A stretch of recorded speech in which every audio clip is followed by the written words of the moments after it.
జై శ్రీరామ్. ఈరోజు నా వీడియోలో అంటే ఇటువంటి కొంచెం మనం రెడీ చేసి పెట్టుకుంటే తొందరగా వంట అయ్యేదానికి చిన్న చిట్కాలు లాంటివి.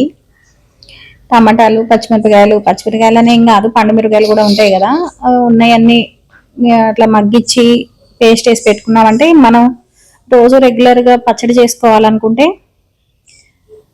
మనం ముల్లంగి వేస్తే ముల్లంగి, వంకాయలు కొంచెం మగ్గబెట్టి మనం ఏ కూర అయితే వండుతామో దాంట్లో 4 ముక్కలు మగ్గిచ్చి ఈ పచ్చడి 2 స్పూన్లు వేసుకున్నామంటే మనకి రోటి పచ్చడి ఈజీగా అవుతుంది. అట్లానే ఇలా డ్రై ఫ్రూట్స్ అన్ని స్టార్ మార్కెట్లో ఇట్లా ఆవెసలతో సహా కలిపేసి ఉంటాయి కదా, ఇది ఒకటి మిక్సీ చేసి పెట్టుకున్నామంటే పాలల్లో వేసుకోవచ్చు, కర్రీస్లో కూడా బాగుంటుంది. ఏదన్నా దీనికి ఇది టేస్ట్ సరిపోయిద్ది అనుకున్నప్పుడు అలా మిరియాల పొడి, సొంటి పొడి, అట్లానే జీడిపప్పు, ధనియాలు, జీలకర్ర ఇట్లాంటివన్నీ దీంతో పాటు ఇట్లాంటివన్నీ మనం పొడి చేసి పెట్టుకున్నామంటే మంత్లీ ఒకసారి చేసుకున్నామా సరిపోతుంది. మంత్ ఏంటి 2 months కూడా వస్తాయి ఇవి.